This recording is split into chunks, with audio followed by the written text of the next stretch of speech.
So, gentlemen, tell me a little bit about this project of yours. It sounds incredible. Well, it's an amazing TV show. It's been in the works for probably about 3 years now. And it's just exciting because it combines a little bit of the experience and of things that we individually and collectively have done along the way, and exploring new territories for us as a team. So, um, yeah, we're happy it's out there in the world. Jason? Well, anyone who knows me can tell you I'm obsessed with the 80s.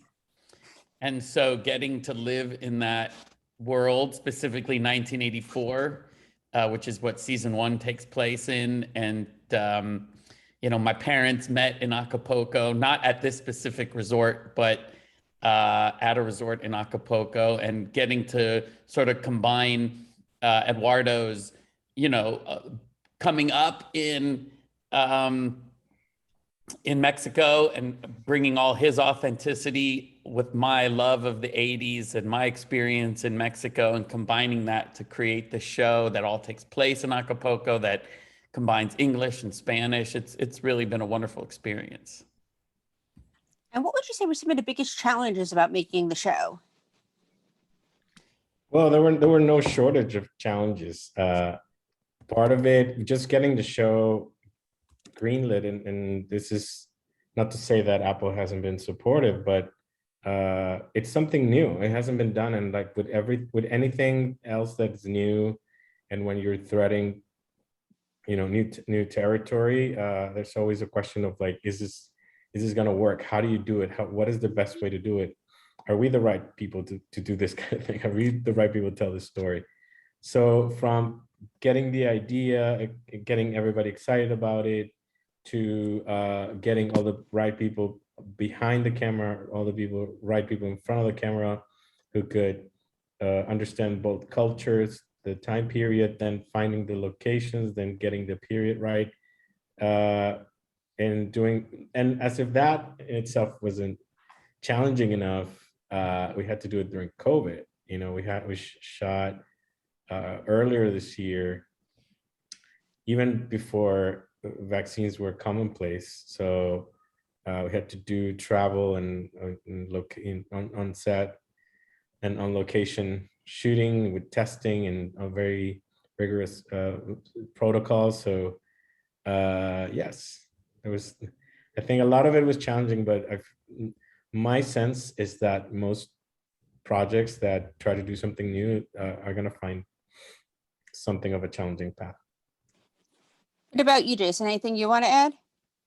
I think that the casting was tricky because it was bilingual, so we had to find people that could speak Spanish and English, and not just Spanish, but as Eduardo will tell you, because he was, super vigilant in listening to the specific accents, making sure they were authentic to the story. But also, we created a character, at least in Maximo, the lead, who was to us had to be charming and winning, had to be someone, even though he's sometimes doing something on a kind of a gray scale, you still had to kind of love him and be on the journey with him. And finding Enrique was a big relief.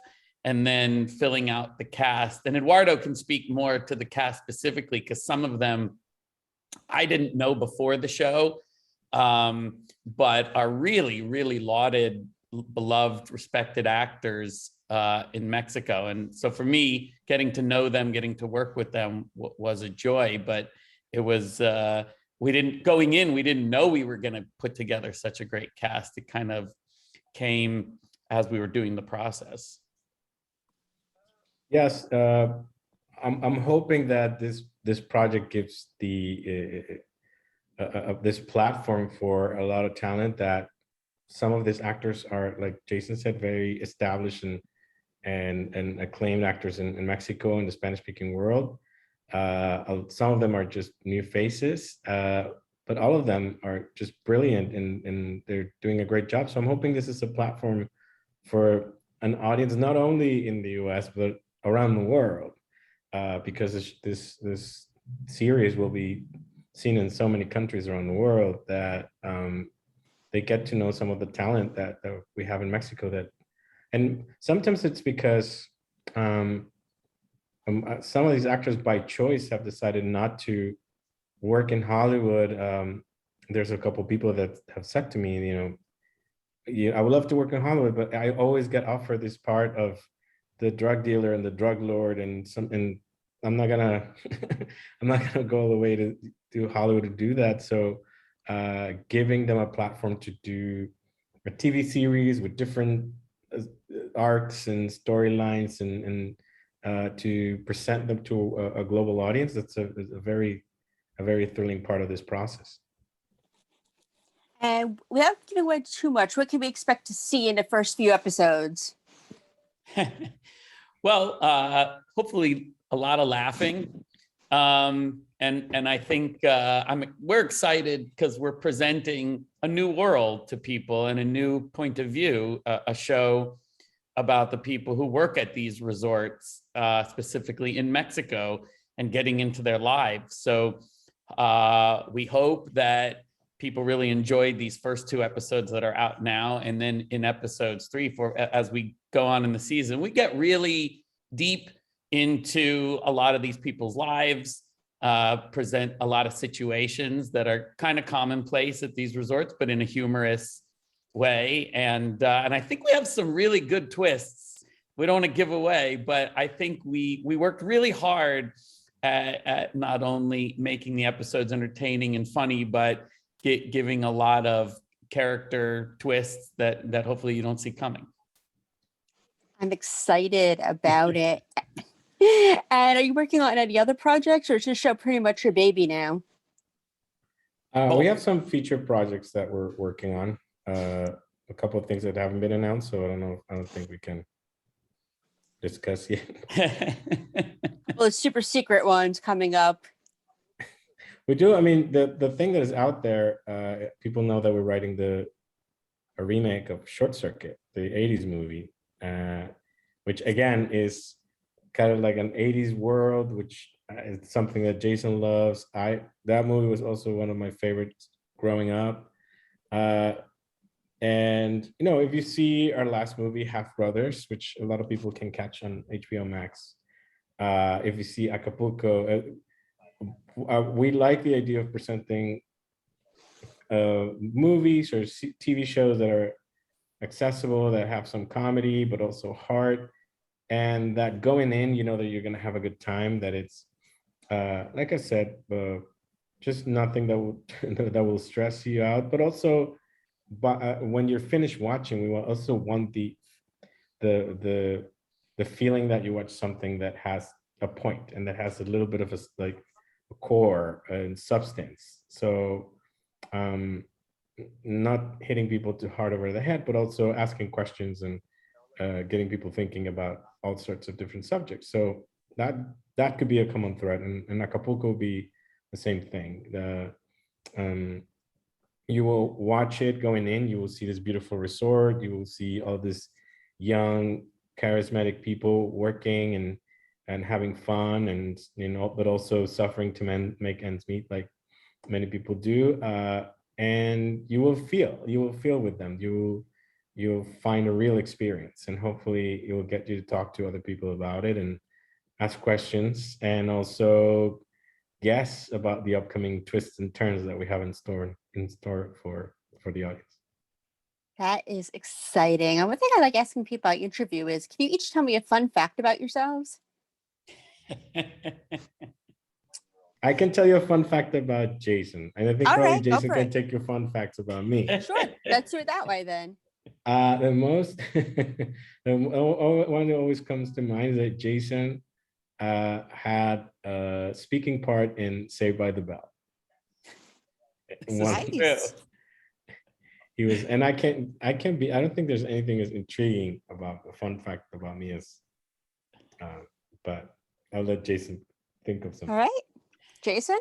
Oh man, there's so many. I mean, first of all, Eduardo, even though he's a brilliant artist, actually went to college at Monterey Tech, which is like a fancy tech school. So he was preparing for life in engineering until he decided to create works of art. And then also, probably a secret about both of us, when we first met, our mutual love of musical theater is what prompted the start of our working relationship, and our friendship is how much we obsess about all things Broadway, musical theater, old shows, new shows, the great songwriters, the Stephen Sondheims. So for those out there listening, watching, who are also hopefully musical theater lovers, we're there with you. Beautiful. And what are you watching on TV these days? Only Murders in the Building. Me too. So obsessed. Isn't it great? Yes. Yes. Who do I'm you only think on did episode it? 5. Okay, I'm I only won't on ruin it. episode 5. So, all right, now if you had to guess, who do you think the killer is? I don't know. The cat. No, the cat died. No, I can't. What if I get it right? Well, they haven't. No, there's They 2 more haven't- episodes left, Two so more we don't know who it episodes. is yet. Who do I think did it? I think it's the Oscar, Oscar. What's the Selena's kind of boyfriend? Yeah, Oscar. Oscar. I think right now I'm like, I think he did it. Do you watch Could have been Jason? him. I have not watched that. You should. I You should. will.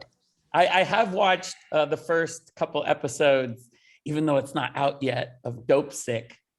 And it's really wonderful. I can't wait for the continuing story. I think it comes out Wednesday, so I'm giving That's shameless a plug. competitor. It's a rival platform, Jason. You just talked about Only Murders in the Building. That's also Hulu. Technically, it's Fox. It's FX. No, it comes out on FX first. On what? Okay. What is? This is a guess or plea No, to they're Hulu both to hire Hulu. us. They're both Hulu. If Hulu is listening, we love your program. Good save. Good save. So, Maybe we should say we both love Ted Lasso season 2. that is true. Since I'm that's our binging on lead-in Ted show. Lasso, and yes, love it. That is true. I love Ted Lasso. I do too. And what would you say was your guilty pleasure TV show or movie? Guilty pleasure? You mean like growing up? I mean, you might be able to tell from Acapulco for those who watched it, but like, you know, I was a Family Ties guy. I loved all those 80s shows. There's even a Jason Bateman show called It's Your Move, which you can see a little bit of Maximo in the Jason Bateman character there. And this, you know, Alex Keaton was sort of I don't know if this is a guilty pleasure, only maybe because, you know, he was so like a conservative kid, but still lovable, which is so not me. But I did love that show growing up. I rarely feel guilt enjoying something. So the idea of guilty pleasure, but you know, as you know, it's National Coming Out Day, so as a gay man, I have to say it's everything camp. I don't know why the Mirror Cracked movie from the 80s with Liz Taylor comes to mind. It was just so over the top and camp, and I watched a lot of that growing up, and I brought it to Acapulco. Oh, there's a movie called Looker. Have you ever watched it? That is probably guilty pleasure because it's not. I'm going to add it to my list now because of you. Looker is a thriller from the 80s. It's kind of campy, over the top, but it's wonderful. Because it's all about people who get murdered because they don't have the perfect plastic surgery. Their models are getting their plastic surgery to get to like perfection to like a millimeter, and this is like a serial killer killing around models. So I think we're gonna incorporate that to Acapulco in a way, one way or the other. It could be a dream sequence. What about you, Sammy? I'm all about the Housewives. Okay. Which city? Jersey. Oh, good. And Beverly Hills. Those are my 2 favorites. Because people, I think, give more love to Beverly Hills and Atlanta for some reason, and maybe Orange County. So I don't hear a lot of Jersey. That's good. It's good. Interesting. Yeah, I'm from New York, so I like the New York, but Jersey is where it's at because they're just so glam and badass. And Oh my God. Yes. If you're from Yes, love it. Jersey, have you partaken in the Sopranos movie? I'm from New York, but no, I wish though. But the guy that played Big Pussy, Vincent Pastore, his mother taught at the college I went to. Well, no, worked at the college I went to. Oh, wow. Yeah. You know, I lived in New York for a few years, and Jason did as well. We didn't know each other, but when we started working together, he still had a place there. We would still go. We still go together. We shot a couple movies there. So I guess the dream is to be bi-coastal. So Nice. we'll be having viewing nights soon of Housewives. Like if we manage to get a place on the East Coast, yeah, we all come to Jason's place and watch the Real Housewives of New I'll Jersey. bring the lasagna. Where in New York did you live? We I were in was the in- West Village. Yes. Oh, are you talking about when they had that apartment? Yeah, it was West West Village. Village. Yeah. Beautiful. And where can we find you on social media so we can continue to follow these amazing adventures of yours? Mhm. Mine is easy, I hope. Incluso, INCLUSO. That's it. Incluso on Instagram. Cute. I like that. Thank you. I'm not so cute. It's just my name at Jason Schumann, just SHUMAN. That's it. I must have gotten in there early and got my name in there. So no other Jason Schumann could take it up.